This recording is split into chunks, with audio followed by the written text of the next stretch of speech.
Bapa, terima kasih. Kami umat pilihan-Mu sudah menyembah Engkau, sudah mengagung-agungkan nama-Mu.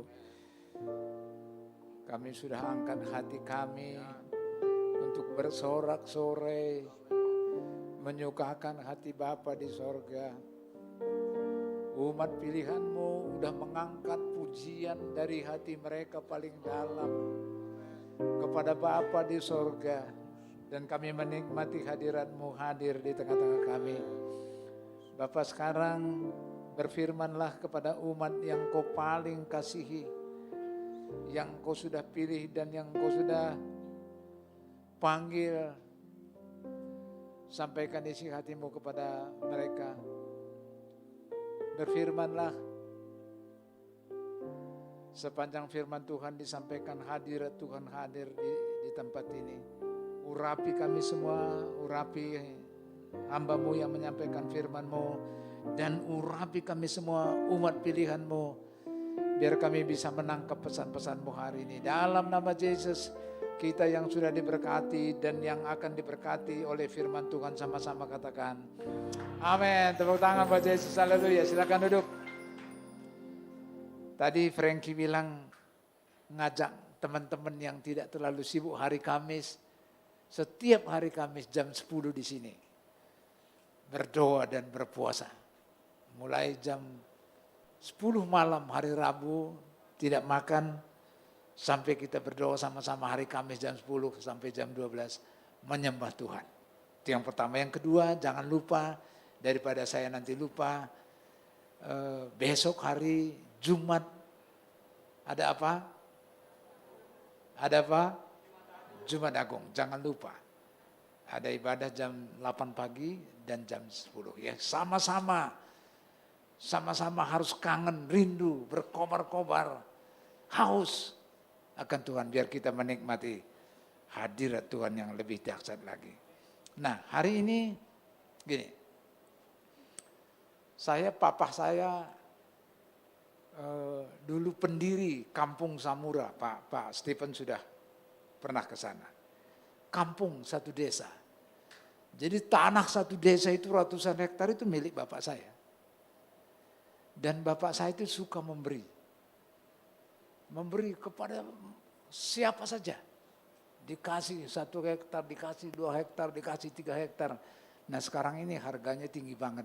Kalau dulu enggak dikasih, tapi memang dia dasarnya suka memberi. Rupanya leluhur ini ke anak-anaknya sama, ke saya sama, suka sekali memberi. Suka melihat orang gak berdaya, lemah, cepat tergugah. Dan itu sekarang jatuh ke anak saya. WL tadi Sari sini, bukan karena dia punya banyak berlimpah-limpah, enggak. Tapi kalau ada orang kesusahan dia gampang tergugah. Nah, anak saya Iman yang laki juga begitu. Bukan karena berlebih, tapi gampang tergugah. Nah, leluhur kayak seperti begitu, maka anak cucu sampai ke bawah seperti itu. Hari ini kita mau belajar tentang leluhur kita. Abraham, Ishak, dan Yakub. Itu leluhurmu, itu leluhurku. Mari kita melihat, mari kita belajar dalam waktu 35 menit, 40 menit ke depan ini. Bagaimana leluhur kita itu, keinginannya, kesukaannya apa. Kita belajar dari leluhur kita. Oleh karena itu tema hari ini, mengapa Abraham, Ishak, Yakub itu diberkati Tuhan. Ada 3. 1.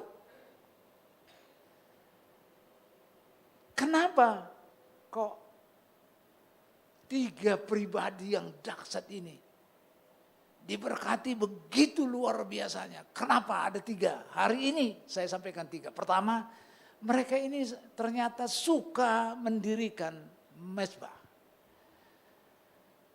Di case ini saya akan sampaikan, Abraham itu kemanapun dia pergi, kemana saja dia pergi, Dia tidak pernah lupa mendirikan mezbah bagi Tuhan. Nah, pertama kita baca di Kejadian 12 ayat 8 bagian terakhir, saya bikin merah. Lalu ia mendirikan di situ mezbah bagi Tuhan dan memanggil nama Tuhan. Kejadian 12 ayat 8 ini pertama sekali ayat yang mengatakan bahwa Abraham itu mendirikan mezbah bagi Tuhan. Ayat yang pertama sekali. Dan di ayat yang pertama kali ini juga disebutkan dia memanggil siapa? Memanggil Tuhan. Siapa itu? Yang menyuruh dia berangkat dari Ur Kasdim ke tanah perjanjian. Dia memanggil orang yang menyuruh dia itu. Pada saat itu masih dia di Ur Kasdim. Abraham, berangkat. Dia nggak tahu mau berangkat kemana. Tapi bilang berangkat, tinggalkan sanak saudaramu. Orang itu, pribadi itu menyuruh dia. Oleh karena itu di ayat ini, dia memanggil orang yang menyuruh dia itu pergi dari Ur Kasdim ke tanah perjanjian. Dia memanggil pertama kali sebagai Tuhan. Di ayat ini. Dan saudaraku yang kekasih, di dalam next, di dalam terjemahan BIS, kalimat memanggil nama Tuhan ini diterjemahkan dengan menyembah Tuhan. Jadi dia mendirikan mezbah dan dia memanggil. Ternyata di terjemahan yang lain memanggil Tuhan, ternyata di situ menyembah Tuhan. Dia mendirikan mezbah dan dia menyembah Tuhan. Jadi saudaraku yang kasih, mezbah itu sangat erat sekali hubungannya dengan penyembahan. Terus next.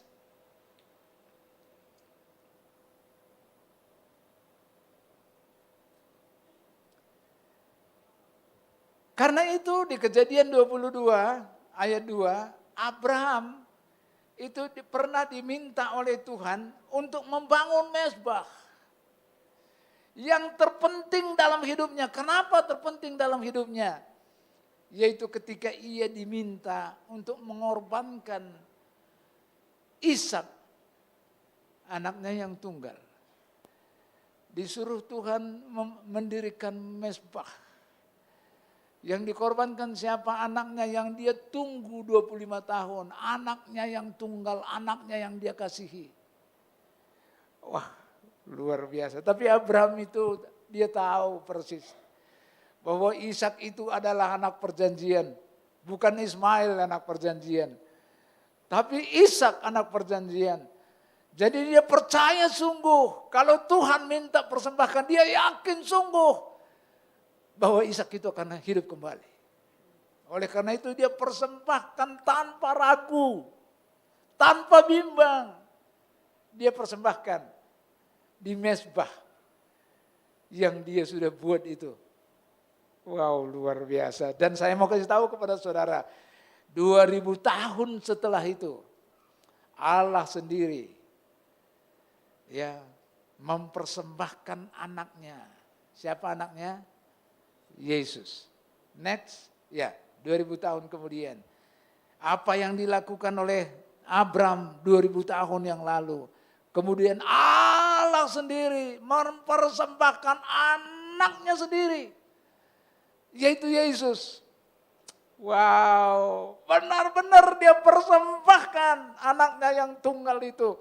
Oleh karena itu disebut salib Kristus adalah mezbah terbesar sepanjang sejarah. Enggak ada mezbah yang terbesar selain daripada Yesus di atas kayu salib. Enggak ada. Enggak ada. Itu mezbah yang terbesar. Dan saya mau sampaikan kepada saudara, Allah sendiri pernah berjanji bahwa Dia akan memberkati Abraham beserta dengan keturunannya. Allah pernah berjanji. Nah, sekarang saya mau kasih tahu kepada saudara. Dengan Kristus ini, oleh karena Kristus ini, oleh karena salib Kristus itu, oleh karena Kristus itu, maka saudara dan saya terhisap ke dalam perjanjian itu, dan saudara dan saya berhak menerima janji-janji Tuhan yang dijanjikan kepada Abraham. Saudara dan saya berhak menerima berkat-berkat Abraham. Oleh karena itu, saudara, mari sembah Tuhan. Mari menyembah Tuhan dengan sungguh. Jangan bosan-bosannya sembah Tuhan dengan sungguh-sungguh. Glory buat Yesus. Maka Abraham diberkati, saudara pasti diberkati. Nah, sekarang mari kita lihat. Ada peraturan ternyata tentang mezbah ini. Ini perhatikan benar ini. Saudara harus konsentrasi. Ternyata ada peraturan. Bukan sembarangan mendirikan mezbah. Bukan sembarangan menyembah Tuhan. Apa peraturannya? Ternyata ada. Saya kaget ketemu. Di Keluaran 20 ayat 25 sampai 26. Syarat peraturan tentang mezbah itu. Pertama adalah mezbah tidak boleh didirikan dari batu pahat. Saya ulangi. Mezbah tidak boleh didirikan oleh batu pahat. Jadi misalnya gini, ini batu enggak boleh pakai ukir-ukiran. Jadi yang dikehendaki Tuhan adalah ambil batu ditumpuk, dikumpulkan, ya itu jadi mezbah. Waktu saya baca ini apa maksudnya Tuhan? Ternyata kalau saudara datang menyembah Tuhan, saudara harus dengan tulus. Enggak usah neko-neko. Saudara harus datang dengan kepolosan. Saudara datang apa adanya, jangan dibuat-buat. Jangan biar dipuji orang. Tapi benar-benar pada saat datang kepada Tuhan dengan hati yang murni. Dengan hati yang tulus, nyembah Dia. Mengagungkan Dia. Itu yang menyenangkan hati Dia. Bukan dibikin ukir-ukiran. Dari batu yang dipahat. Bukan batu apa adanya ditumpuk. Itu mezbah. Itu syarat pertama. Jadi kalau saudara datang menyembah Tuhan, datang dengan ketulusan, polos, apa adanya, bukan untuk dipuji orang, no. Tapi benar-benar, ya saudara kalau ingat waktu saudara kasih mula-mula, saudara nyembah Tuhan kan nangis, gitu. Enggak perlu dilihat orang kiri kanan. Orang baca, saudara dulu tuh kasih mula-mula baca firman Tuhan aja nangis. Nyembah Tuhan, waktu mandi, waktu di mobil. Nyembah Tuhan, karena dari tulus nangis. Enggak perlu pujian dari orang. Ada hubungan dengan Bapa yang disembah itu. Itu yang pertama. Yang kedua, jangan engkau naik ke tangga ke atas ke mezbahku supaya auratmu jangan kelihatan. Waktu saya baca ini, Tuhan apa artinya?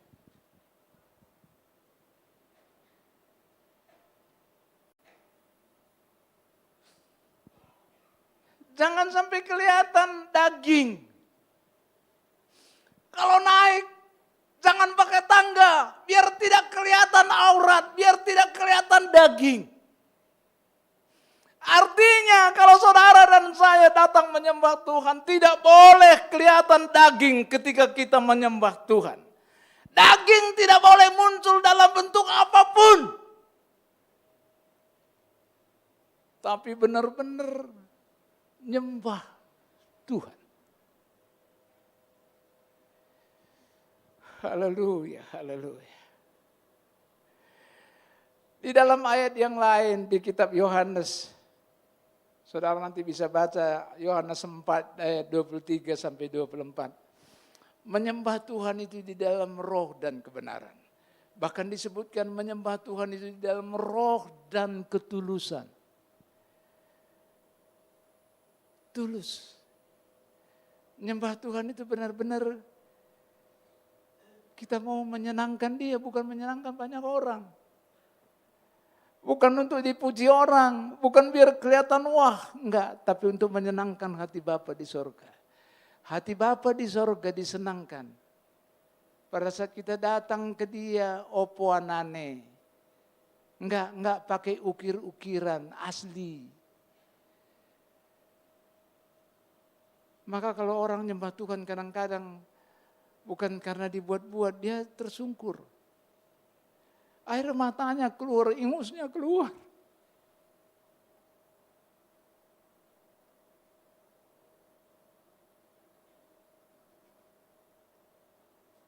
Dan kepada orang kayak begitu tahan gak? Tuhan gak tahan.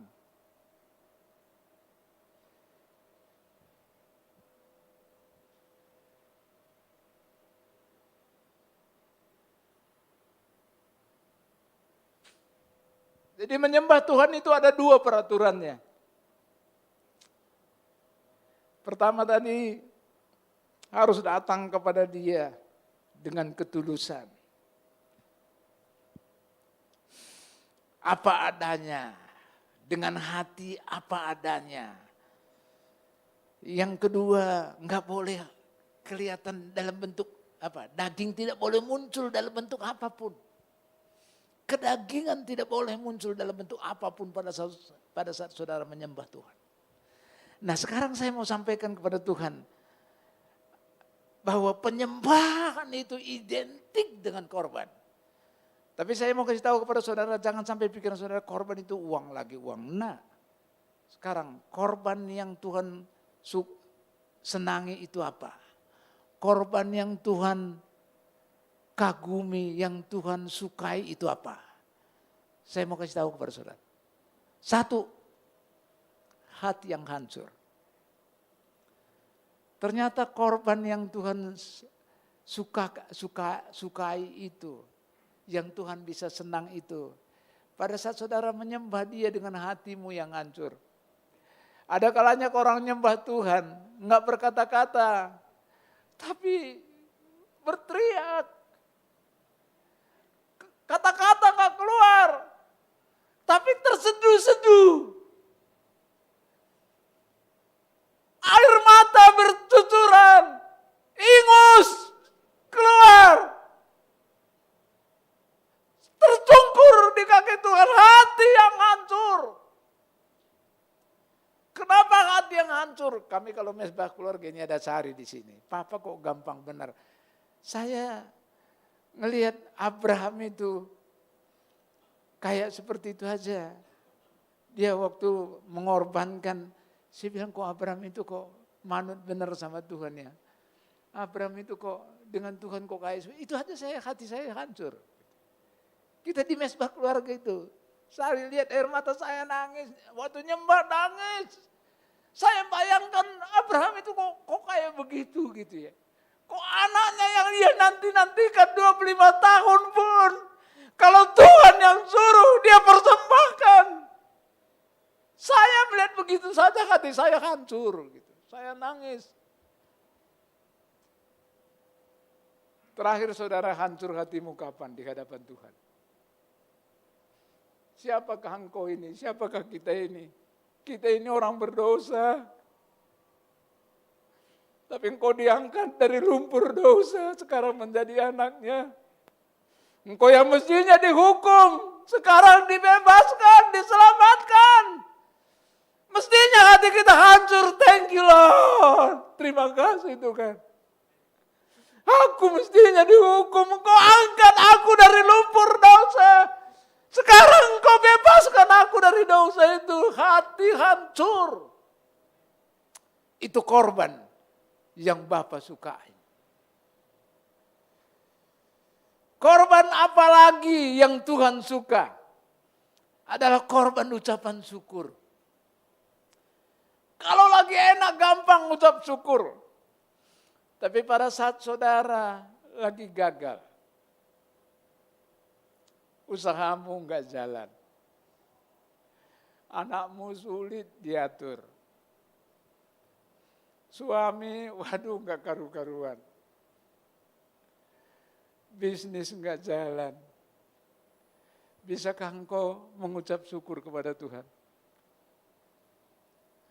Saya justru pada saat cobaan besar, saya bisa dengan jujur mengucap syukur sama Tuhan. Tuhan terima kasih ini engkau izinkan. Biar aku tambah nempel kepadamu Tuhan. Biar aku tambah bergantung kepadamu Tuhan. Justru pada saat gagal. Pertanyaannya sekarang.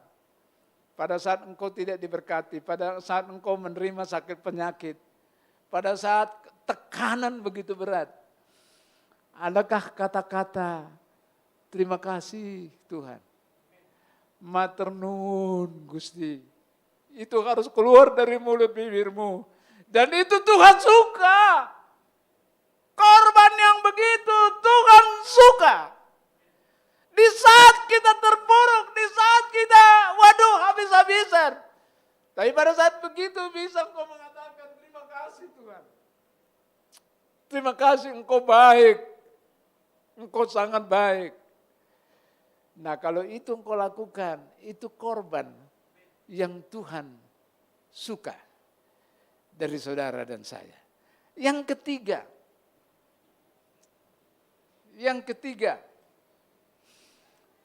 korban yang Tuhan kehendaki adalah hidup yang berkenan. Roma 12 ayat 1. Itu di dalam MSG, di dalam bahasa Inggris, tulisannya begini, take your everyday, ordinary life, your sleeping, eating, going to work, walking around life, and place it before God as an offering. Kira-kira isinya, artinya begini, kegiatan saudara sehari-hari, apapun yang saudara lakukan setiap hari, dari pagi sampai malam sampai tidur, perbuatanmu itu, kelakuanmu itu, pekerjaanmu itu, tindak tandukmu itu harus menjadi korban persembahan kepada Tuhan. Apapun yang saudara lakukan, menjadi korban persembahan kepada Tuhan, menjadi persembahan yang hidup. Jadi dari perbuatanmu, dari kelakuanmu, dari tindak tandukmu, dari bisnismu, dari pekerjaanmu, dari studimu, apapun. Orang melihat, ih ada Yesus di situ. Korban yang hidup. Setiap hari, every day. Setiap hari saudara harus, kita sama-sama, kita memang belum sempurna termasuk saya. Tapi harus ada keinginan kita, biar hidup kita, melalui hidup kita ini menjadi persembahan yang hidup kepada Tuhan. Berikan hatimu, berikan hidupmu untuk persembahan bagi Tuhan. Perhatikan. Nah, saya bikin perhatikan.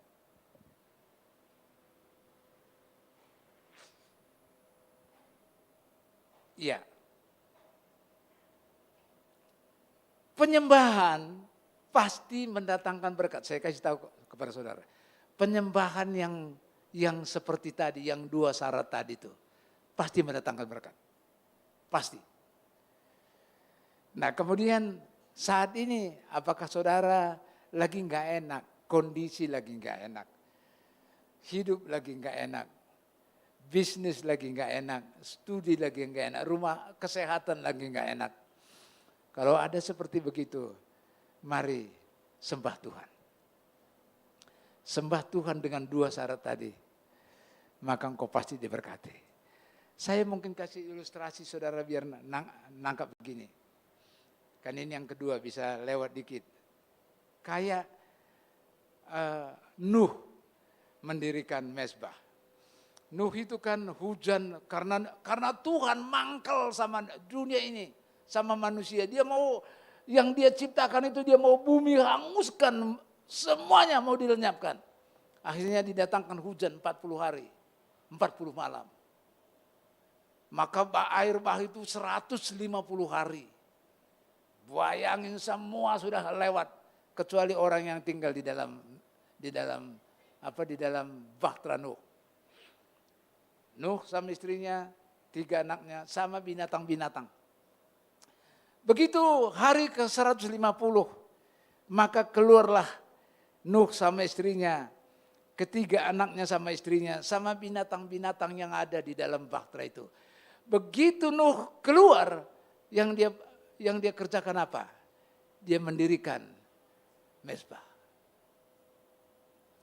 Dia ambil binatang-binatang liar yang haram, burung-burung yang haram. Dia ambil beberapa ekor.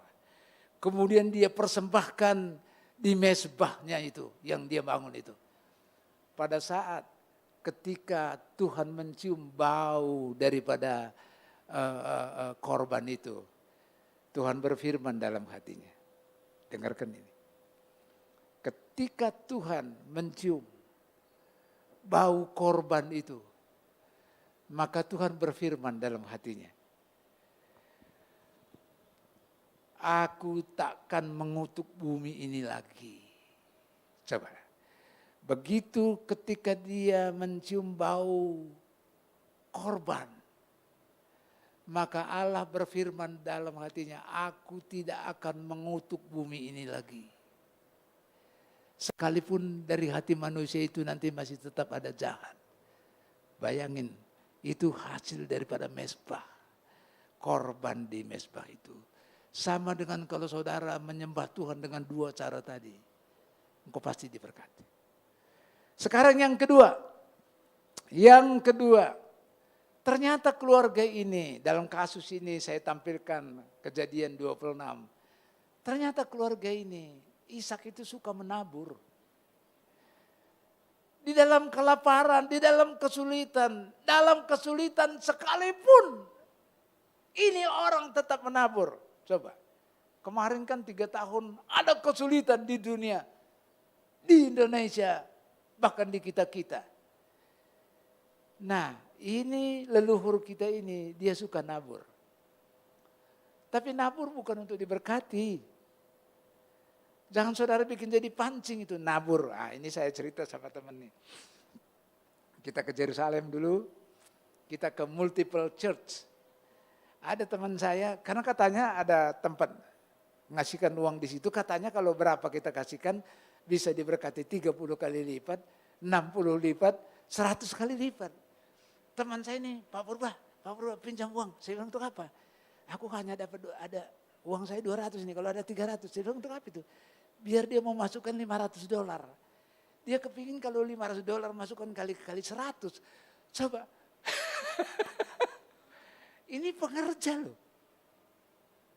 Jadi dia masukkan sambil berdoa 500 kali 100. Jadi pikiran dia bakal dapat 5.000 ini. Coba, kalau begini gak main saudara kasih. Nabur itu gak ada hubungannya dengan berkat. Nabur itu karena berbelas kasihan. Lagi kelaparan orang di situ. Di tanah itu lagi kelaparan.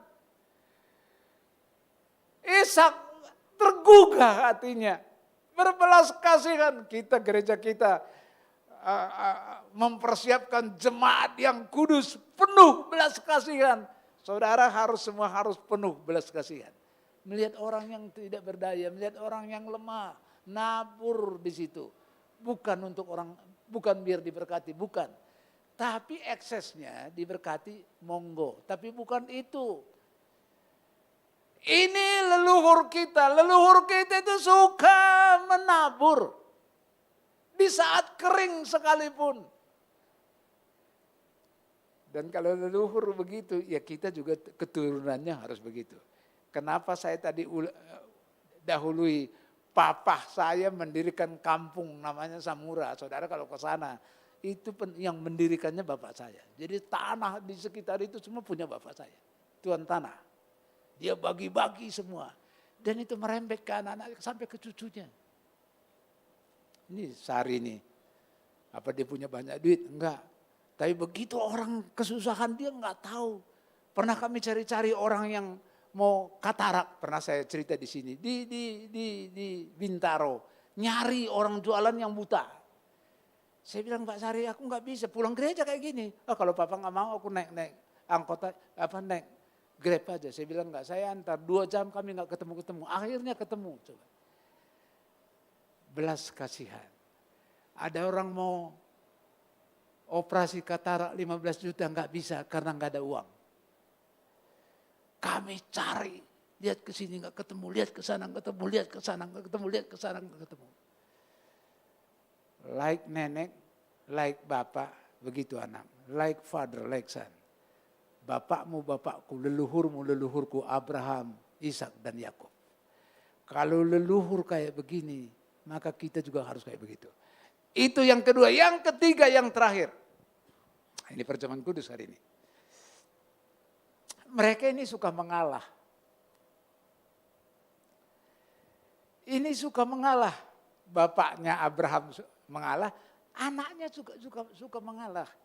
Nah, saya mau cerita kepada saudara, Ishak menggali kembali sumur Abraham, ayahnya yang sudah mati. Ini orang-orangnya Ishak ini menggali sumur Abraham yang sudah ditutup oleh orang Filistin. Orang-orangnya Ishak ini menggali sumur itu, kemudian mata airnya berbual-bual. Waduh, berbual-bual saking banyaknya. Saya mau kasih tahu kepada saudara, oh air saja. Di padang gurun air lebih mahal dari emas. Siapa punya air, siapa punya sumur itu orang kaya. Ini juga begitu, dia dapat sumur berbual-bual, airnya artinya luar biasa. Tapi orang Filistin bilang, bukan punyamu, punya kami ini. Ribut di situ. Nah, apa tindakannya Ishak? Ishak mengalah. Ishak mengalah, wes, ayo kita cari lagi yang lain. Udah, dia pergi, makanya namanya dikasih sumur ini Esek. Tengkar, kelahi, bertengkar, berselisih. Ada berselisih, dia pergi. Gali lagi di tempat yang lain. Ketemu lagi air berbual-bual lagi. Berbual-bual lagi. Nah kemudian orang Filistin bilang, bukan ini punya kami. Bukan punyamu, punya kami ini. Apa yang Ishak lakukan? Ribut lagi. Tengkar lagi, berselisih lagi. Makanya namanya dikasih namanya Sitna. Sumur Sitna. Artinya kelahi lagi, tengkar lagi, berselisih lagi. Jadi kalau saudara keturunan Abraham, Ishak, Yakub senang tengkar, senang kelahi, saudara itu bukan keturunan Abraham. Makanya saudara nggak dapat janji-janji Abraham. Karena mereka itu ngalah. Dia ngalah lagi. Jadi sumur Sitna ditinggalkan, dia pergi lagi, gali lagi. Nah, gali lagi, ketemu lagi air berbual-bual. Tapi pada saat sumur yang ketiga ini, itu orang Filistin sudah diam, nggak ribut. Sehingga mereka ini merasa lega, longgar. Makanya disebut namanya sumur Rehobot. Kita punya rumah singgah Rehobot di sini. Artinya kelegaan. Jadi yang belum punya rumah tinggal dah di Rehobot dulu. Biar hati lega, nggak usah cari sewa rumah. Ini namanya dari dari sumur Rehobot ini kelegaan. Nah sudah begitu, dengarkan nih, dia pergi lagi. Ishak sama orang-orangnya pergi lagi ke mana? Ke Beerseba. Di sana digali lagi, ketemu lagi air yang berbual-bual. Makanya disebut sumur Seba.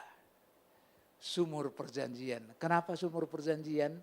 Ini Abimelek sama orang-orangnya itu datangi Ishak. Ishak bilang, kamu udah ngusir saya pergi. Kenapa kamu datang ke sini? Mereka bilang, Abimelek bilang, kami melihat sudah Tuhan menyertai engkau. Sekarang kita bikin perjanjian. Perjanjian, kami tidak akan mengganggu kamu dan kamu juga jangan nyusahin kami. Kita bikin perjanjian. Mereka bikin pesta, masak, makan-makan enak-enak. Kalau kemarin malam kami sama Pak Stephen buka bersama, wah, makan enak-enak di makna di bed mana. Ini juga begitu. Tadinya sudah marah-marah karena sering ngalah, sering berdamai. Orang datang, musuh datang. Coba. Musuh datang untuk udah deh, kita bikin perjanjian, saya nggak ganggu kamu lagi, kamu juga jangan ganggu lagi, kita berdamai saja. Coba. Makanya CB ini disebut sumur perjanjian. Nah tadi, coba ditampilkan sumur apa tadi? Ini. Next, berikutnya. Nah perhatikan, saya selalu bikin ada perhatian, biar saudara perhatikan. Kalau sebelumnya saudara nggak perhatikan, setiap poin saya kasih perhatian. Ini perhatiannya gini, Ishak suka mengalah, suka berdamai, tidak berebut dengan orang lain. Jadi kalau saudara mengaku keturunan Abraham, tapi nggak suka mengalah, nggak suka berdamai, bahkan berebut dengan orang lain, itu saudara bukan keturunan Abraham secara rohani. Kita ini kan Abraham rohani, keturunan Abraham rohani. Tapi kalau saudara nggak punya tipe, nggak punya sifat, gampang berdamai, bahkan mau paduai itu bahasa Jawa itu ya. Paduai, umek ribut aja. Kecil-kecil pun jadi persoalan. Itu saudara bukan keturunan rohaninya Abraham. Saudara tidak mengikuti leluhur saudara. Karena leluhur saudara, leluhur saya suka berdamai. Dan tidak berebut dengan orang lain. Ngalah. Maka Abimelek, Ahuzat dan Pikol yang tadinya membenci Ishak datang kepada Ishak untuk membuat perjanjian tidak saling bermusuh lagi. Wow, keren. Ternyata orang yang sering mengalah itu musuh pun datang. Udah deh, kita damai deh. Kita bikin perjanjian, nggak saling bermusuhan lagi. Keren.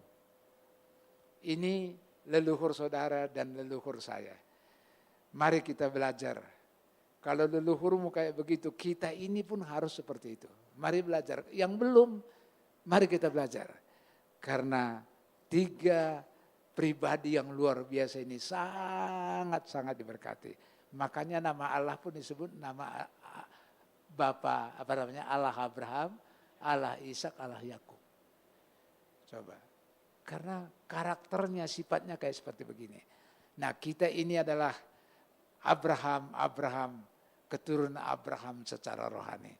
Bapak kita kayak begitu, leluhur kita kayak begitu, kita juga harus begitu. Saya tadi kasih contoh, bapak saya itu kok senang berbagi-bagi. Kasih ke orang, kasih ke orang, kasih ke orang. Ke anak-anaknya juga begitu. Ke cucu-cucunya juga begitu. Nah sekarang kita ini kan bukan cucunya Abraham lagi, ini udah keberapa lah secara rohani. Mari kita belajar seperti ini.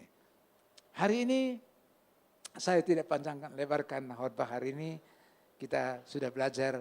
Mari suka mendirikan mezbah, suka menyembah Tuhan dengan 2 syarat tadi itu. Kemudian suka menabur di saat sulit, kemudian suka berdamai, suka mengalah.